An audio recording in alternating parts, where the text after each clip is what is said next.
Hello అండి, అందరికీ నమస్కారం. ఈరోజు మనం పద్మావతి చలంచర్ల గారు రచించిన వంటొచ్చిన మొగుడు అనే ఓ చక్కటి కథను విందాం. ఇక కథలోకి వెళ్దాం. మిక్సీ కిందోన్న అల్మరాలో తెల్ల డబ్బాలో ఉన్నది ఉప్పు కాదా అన్న మాటతో హాల్లోని సోఫాలో కూర్చొని పరీక్ష పేపర్లు దిద్దుతున్న వాసంతి తుల్లుపాటుతో తలెత్తి చూసింది. హాలు లోపలి గోడకి ఆనుకొని మోచేతి వరకు ఇడ్లీ పిండి అంటని చేత్తో జవాబు కోసం చూస్తూ నించున్నాడు నందకిషోర్.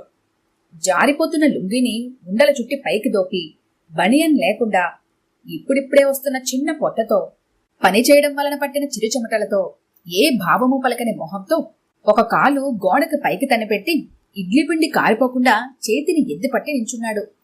మామూలుగా అయితే ఆ అవతారం నవ్వుని తెప్పిస్తుంది. కాని వాసంతికి కంపరమేసింది. కొంత అయోమయంతో, కొంత భయంతో, కొంత చిరాకుతో. అది ఉప్పు కాదు అని ఏం చేశావు అడిగింది. ఎదురుగా కూర్చున్న ట్యూషన్ పిల్లలు నవ్వు మొహంతో, ఉత్సాహంతో చూస్తున్నారు అతని వైపు. ఏం చెయ్యలేదులే, నువ్వు అంతలా ఇదైపోకు. ఉప్పేమో అనుకుని ఇడ్లీ పిండిలో వేశా. కాదనిపించి నోట్లో వేసుకుని చూసా. వెంటనే మొత్తం కుప్ప కుప్పగా తీసేశా. అయినా ముగ్గుపిండి డబ్బా అక్కడ పెట్టుకుంటారా ఎవరైనా? తనదేం తప్పు లేనట్లు సమర్థించుకున్నాడు కిషోర్. పోపు సామాన్లు పెట్టే చోటు వదిలిపెట్టి మిక్సీ కింద ర్యాక్లో ఎవడైనా చూస్తాడా? ఒత్తి పలుకుతూ ప్రశ్నించింది వాసంతి. అయినా నీకు మోచేతి వరకు పిండి ఎందుకంటింది? ఎన్నిసార్లు చెప్పాను గరిటితో కలపమని. చేతి నిండా గిన్నె నిండా పూసి పెడతావు. నేను వేసినప్పుడు అలాగే ఉంటుందా? గిన్నె కాని చెయ్యి కాని? చిరాకుగా పేపర్లో తలదూర్చింది. పిల్లలు కూడా టీచర్కి కోపం వచ్చిందని తలదించుకుని చదవటం మొదలుపెట్టారు. ఇడ్లీ పిండైనా దోస పిండైనా ఉప్పు వేసినప్పుడు చేత్తో కలిపితేనే సమంగా కలుస్తుంది, రుచిగా కూడా ఉంటుంది. చేయి కడుక్కుంటూ అన్నాడు. మీ బామ్మేగా చెప్పింది? మా అక్క కూడా అదే అంటుంది. మా బావ ఎంత మెచ్చుకుంటారు మా అక్క చేతి వంటను. నువ్వు తింటావుగా, అదంతా చెయ్యి తీరు. నీ మొహం, అదేదో రూలు అన్నట్లు మాట్లాడుకు. పని శుభ్రంగా చేయడం చేత కాదు కాని కోపంగా అంది. అతను నిలబడిన తీరు ఆడపడుచును గుర్తు చేస్తుంది. ఆవిడ కూడా అంతే. వస్తే వంట నేను చేస్తాలే అమ్మాయి అంటూ కిచెన్లోకి వెళ్తుంది. రాత్రి అదే సమయంలో ఆవిడ సీరియల్స్ కూడా వస్తాయి. వంట చేస్తూ కిచెన్లోకి హాల్లోకి తిరుగుతూ ఉంటుంది. ఏదైనా ముఖ్యమైనది అనుకుంటే ఆ గోడకు అలానే ఆనుకొని నించుంటుంది. వాసంతి మొహం చూసి ఇంకేం మాట్లాడలేదు కిషోర్. పిల్లలు వెళ్లిపోయిన తర్వాత తన పరిస్థితి తలుచుకుంటూ చిరాకును కంట్రోల్ చేసుకుంటూ పేపర్లను కట్టిపెట్టి ట్యూషన్ అయిందనిపించింది వాసంతి.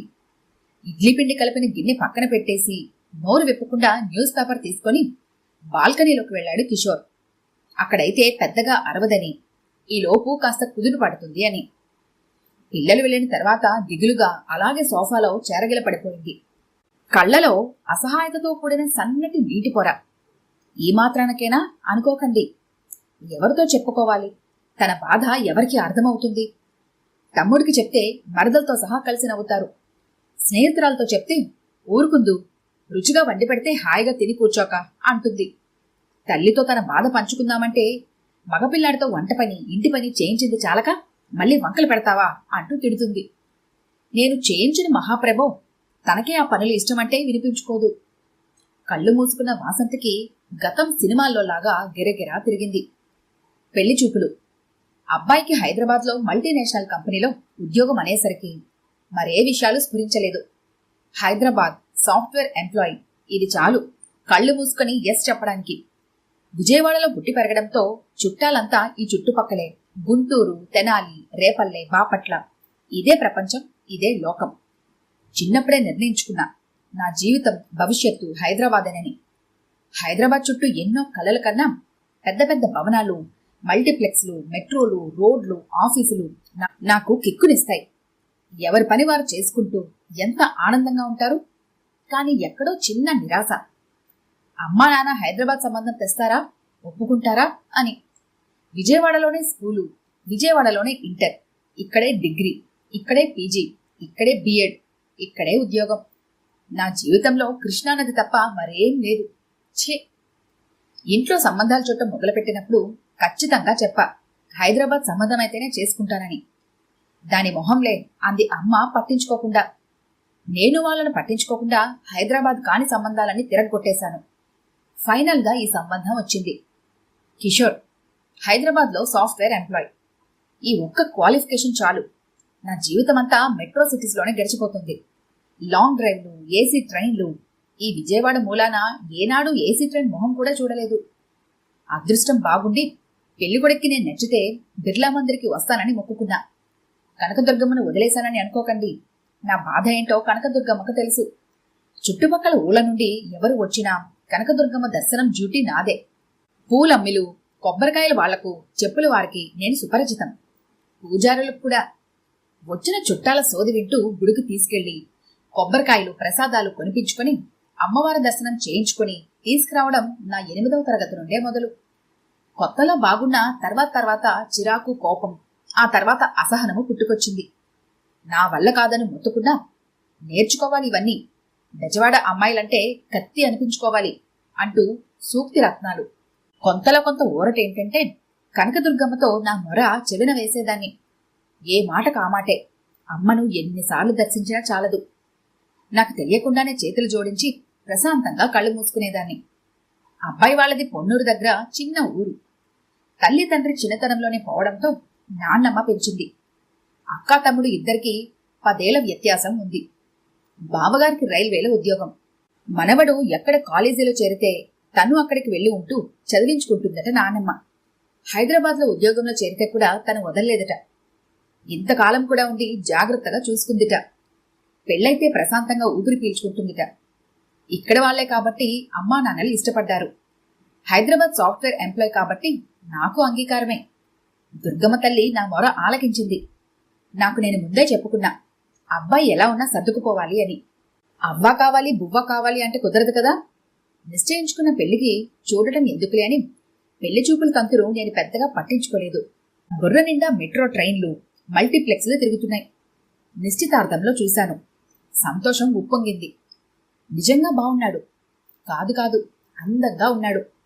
నాకన్నా కూడా తెల్లగా, ఎత్తుకు తగిన లావుతో హుందాగా కూడా అనిపించాడు. తన ముందు నేనే తేలిపోతున్నాను. ఎందుకు ఒప్పుకున్నాడబ్బా? ఎంక్వైరీలో తేలింది. ఎక్కడో దూరపు చుట్టరికం, మంచి బలగం ఉన్న సంబంధం కావాలని నాన్నమ్మ ఆశ. సో నాన్నమ్మకి మా చుట్టాలు పలుకుబడి బాగా నచ్చి ఉంటుంది. పాపం 2 పిల్లల్ని పెంచి పెద్ద చేయడానికి ఎన్ని అవస్థలు పడిందో. ఆమెని దగ్గరే ఉంచుకొని బాగా చూసుకోవాలని నిర్ణయించుకున్నాను. తన ఆలోచనలు, హాబీలు అన్నీ తెలుసుకొని నన్ను నేను కొంత మార్చుకోవాలి. నాకు శీఘ్ర కోపం, మొండితనం అంటారు. తగ్గించుకుని తనకు అనుకూలంగా బతకాలి. తనకు ఇష్టమైన వంటలేవో తెలుసుకుని నేర్చుకోవాలి. పిజ్జాలు, బర్గర్లు, నూడిల్స్ లాంటివి నేర్చుకుని చక్కగా వండి పెట్టాలి. అస్తమానం బయట తింటే ఆరోగ్యాలు పాడవుతాయి.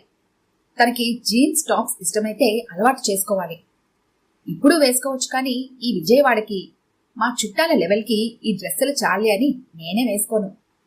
ఇప్పుడు నన్ను నేను మోడర్న్ గా మార్చుకోవాలి. వీకెండ్ పార్టీలకు అలవాటు పడాలి. ఓపెన్ హెయిర్ చాలా బాగుంటుంది. తన ఇష్టాన్ని బట్టి కట్ చేయించుకోవాలి. నాది పెద్ద జుట్టే, నడుము వరకు ఒత్తుగా ఉంటుంది. దానికి నూనె రాసి గట్టిగా జడ వేస్తాను.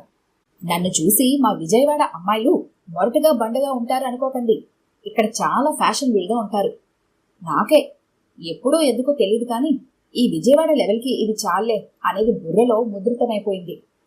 హైదరాబాద్ నేను కోరుకున్న నగరం. నేను కోరుకున్నట్టుగా సాఫ్ట్వేర్ భర్త.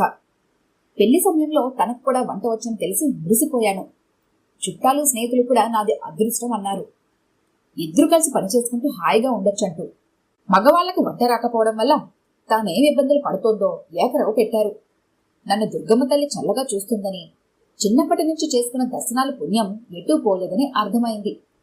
కొద్ది రోజుల విశ్రాంతి తర్వాత నాకు తోచిన ఉద్యోగంలో కాలక్షేపం చేయాలని నా ఆలోచన. కిషోర్ జాగ్రత్త కలవాడు అనుకుంటా. 3 బెడ్రూమ్ల ఫ్లాట్, దానికి తగ్గ సామాన్లు అన్నీ అమర్చి పెట్టుకున్నాడు. నా జీవితానికి ఇంకే కొరత లేదు అనిపించింది. ఫైనల్గా నాకు విజయవాడ బెడద వదిలింది. హమ్మయ్యా, నా జీవితం హాయిగా ఆనందంగా సాగిపోతోందిక. వాసంతి, వాసంతి లే అన్న పిలుపుతో తెల్లారి మెలకు వచ్చింది. కిషోర్ ఎప్పుడు లేచాడో. ఫ్రెష్గా ఉన్నాడు. స్నానం చేశాడనుకుంటా. టైం చూసా, 5:30. 5:30కి నీ స్నానం అయిపోయిందా? ప్రశ్నార్థకంగా చూశాను. యోగా కూడా చేశాను. మీరు యోగా కూడా చేస్తారా? నాలో విస్మయం. ఏ చేయకూడదా? జాబ్లో చేరిన తర్వాత నేర్చుకున్నా, చేస్తున్నాను. మంచి అలవాట్లు మంచిదేగా వసు అన్నాడు నవ్వుతూ. నేను నవ్వుతూ లేచి వాష్రూమ్కి వెళ్ళాను. వచ్చేసరికి బాల్కనీలో 2 కాఫీలు, వేడిగా పొగలు చిమ్ముతూ. చల్లని వాతావరణం. చాలా సంతోషమేసింది. ఎంత అదృష్టవంతురాల్ని! ఎంతమంది భర్తలు ఉదయాన్నే ఇలా భార్యలకు కాఫీతో సుప్రభాతం చెప్తారు? మా అమ్మ అయితేనా పొద్దున్నే దండకాలు, లేవలేదని, పనిలో సాయం చేయలేదని. అబ్బే వద్దు, ముందు ఇంత మంచి ఉషోదయాన్ని, కాఫీని ఆస్వాదించాలి. కాసేపు తర్వాత వంటగదిలోకి వెళ్ళా. అన్నీ నీట్గా సర్ది ఉన్నాయి. చిరునవ్వుతో, నేను వస్తున్నానని ఇల్లు బాగా సర్దారే. లేదు, ఇల్లు ఎప్పుడు ఇలాగే ఉంటుంది. ఆర్గనైజ్డ్గా ఉంచడం నాకు అలవాటు. తను మాట్లాడే ప్రతి మాట నేనెంత అదృష్టవంతురాలను తెలియజేస్తోంది. టీలో అందరూ అల్లం వేస్తారు, కానీ లవంగా, దాల్చిన చెక్క వెయ్యి. అందులో రుచి చాలా బాగుంటుంది. ఓ అవునా, ట్రై చేస్తాను. రాత్రి భోజనం. చుక్కకూర కందిపప్పులో కన్నా పెసరపప్పుతో బాగా ఇముడుతుంది. గుమ్మడి వడియాలతో అదిరిపోతుంది. చూడు, ఈసారి చేసి పెడతా. నాకు తెలియని విషయం. ఏమో, ఉంటుందేమో. చేస్తానంటున్నాడుగా, చేయని. చేస్తే తినడానికే. మరో పూట కాఫీ పాలు స్టవ్ మీద కన్నా కుంపటి మీద కాస్తే ఆ రుచే వేరు. అవన్నీ ఇక్కడ కుదరవు కదా కిషోర్. కుదరవు, కానీ చెప్తున్నాను.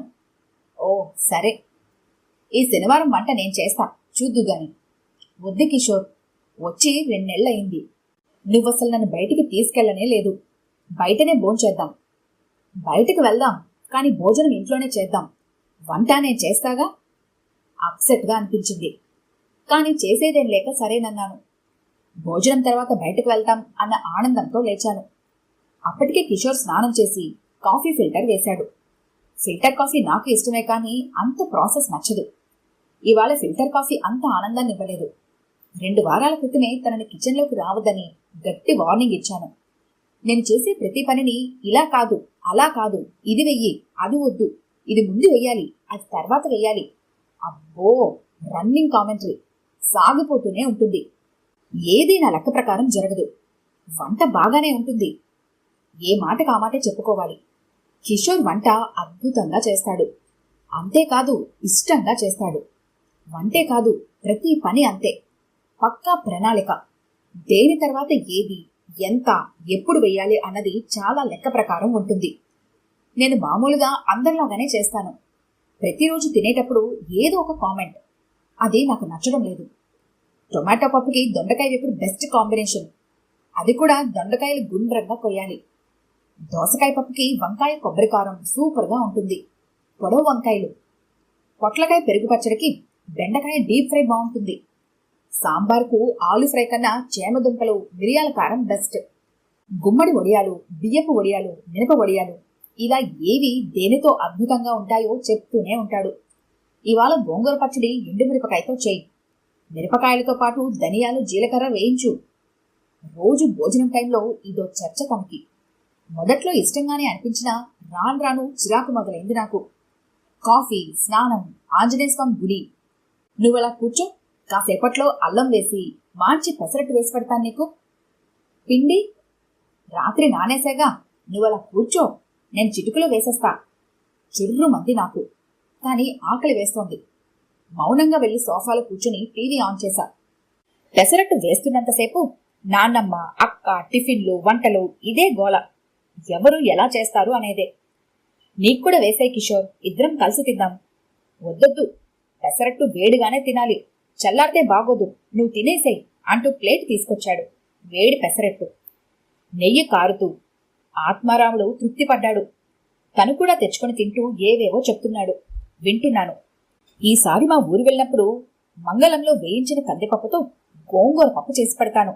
అది తింటే నువ్వు ఈ పచ్చిపప్పు అస్సలు నోట్లో పెట్టవు. మంగళమా? అయ్యో, అది కూడా తెలియదా వసు? అదేదో 8వ వింతలా చూశాడు. తెలీదు, ముక్తసరిగా అన్నా. హాయిగా పెసరట్టుతున్న ఆనందం లేకుండా ఈ టాపిక్ నాకు నచ్చడం లేదు. మంగళం అంటే? మొదలుపెట్టాడు పక్కనే కూర్చుంటూ. అబ్బా, ఎందుకు అడిగానా అనిపించింది. వద్దు కిషోర్, వంట చేసుకోవాలిగా, వదిలే. లేదా బయటికి వెళ్లి భోంచేసి సరదాగా సినిమాకి వెళ్దాం అన్నాను. అతనికి బయట తినడం నచ్చదు. బయట వద్దు, నే చేస్తాగా. ఎంతో టైం పట్టదు, నువ్వు ఏమీ చేయనక్కర్లేదు. ఎంత బాగుంటుందో వంట చేస్తూ చెప్తాలే. అయిష్టంగానే కూర్చున్నాను. మంగళమంటే కళ్ళు అరమొట్టులయ్యాయి. ఒక్కోసారి కుండలు పగిలిపోతాయి. ఆ పగిలిన కుండలో కింద భాగమన్నమాట. దాన్ని పొయ్యి లేదా కుంపట మీద పెట్టి పప్పు వేయించుతారు. మంట పెద్దగా పెట్టకూడదు. సన్న సగ మీద దోరగా వేయించాలి. నా కళ్ళు ఎప్పుడు మూతపడ్డాయో తెలీదు. హైదరాబాద్ వచ్చిన కొత్తలో నన్ను నేను మోడర్న్గా మార్చుకోవాలి అని హెయిర్ కట్ చేయించుకున్నా. జీన్స్, పలాజూస్ కొనుక్కున్నాను. జీన్స్ వేసుకున్న రోజు తనకి పెద్దగా నచ్చలేదు. చక్కగా చీరనో డ్రెస్సో వేసుకోవచ్చుగా అన్నాడు. మీ నాన్నమ్మను అక్కనో వేసుకోమను, నాకు ఇవే ఇష్టం, ఇవే వేసుకుంటాను. ఒళ్ళు మండిపోయి అన్నాను. విజయవాడలో వేసుకోలేదుగా అన్నాడు నా కోపాన్ని పట్టించుకోకుండా. నాకు కోపం వచ్చిందన్న విషయాన్ని కూడా గుర్తించలేదని. నీ మొహం, నువ్వేం చూసావు? నాకు షార్ట్స్, ఫ్రాక్స్ చాలా ఉన్నాయి, అవే వేసుకుని తిరిగేదాన్ని అక్కసుగా అన్నాను. అలాగా, నీకేమిష్టమైతే అవే వేసుకో, కూల్గా సమాధానం ఇచ్చాడు. విజయవాడ ఒక నరకం అనుకుంటే ఇది ఇంకోలా ఉంది. ఏంట్రా బాబు అనుకున్నాను. దానికి తోడు ఇక్కడ తనకో అన్న ఉన్నాడు. చిన్నతాత పెద్దతాత చుట్టరికాలు. ఉస్మానియాలో డాక్టర్. బొద్దుగా తెల్లగా దమ్మపండులా ఉంటాడు. ముట్టుకుంటే మరక పడుతుందేమోనన్నంత తెల్లగా ఉంటారు పిల్లలిద్దరూ.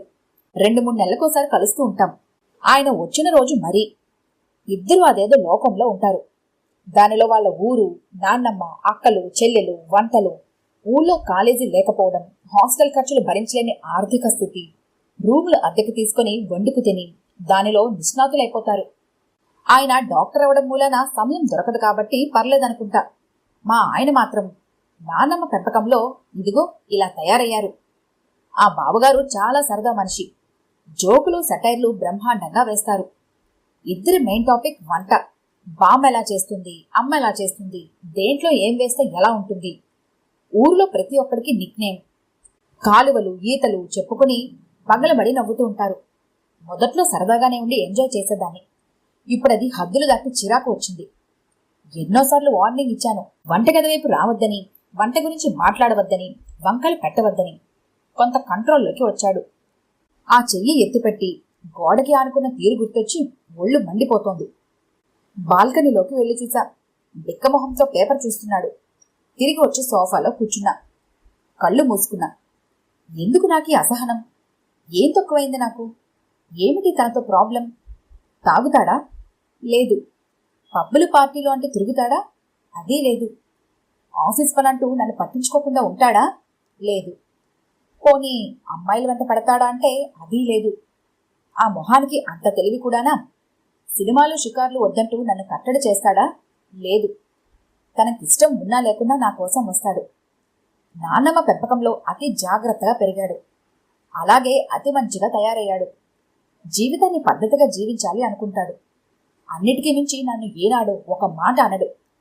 చాలామంది భర్తల్లా భార్యని చిన్న చూపు చూడడు. నాన్న, బాబాయిలు అమ్మను, పిన్నిలను ఎలా ట్రీట్ చేస్తారు? అసలు స్వతంత్రం ఉందా? వాళ్ళ అజమాయిషిని భరిస్తూ అలా బ్రతికేస్తూ ఉంటారు. నేను ఉద్యోగం చేయడం చేయకపోవడం నా ఇష్టానికే వదిలేశాడు. నేను ఫ్రాక్స్, జీన్స్ ఏం వేసుకున్నా అభ్యంతరం చెప్పడు. నన్ను నేను అప్డేటెడ్గా ఉంచుకోవడం కోసం బోధన నాకిష్టం కాబట్టి స్కూల్లో ఉద్యోగం చేస్తున్నా. దేనికి అడ్డు చెప్పడు. స్త్రీలకు, పెద్దలకు గౌరవం ఇవ్వాలంటాడు. వీటన్నింటిలో ఏం తప్పుంది? నాకు తను అవుట్డేటెడ్గా ఎందుకు అనిపిస్తున్నాడు?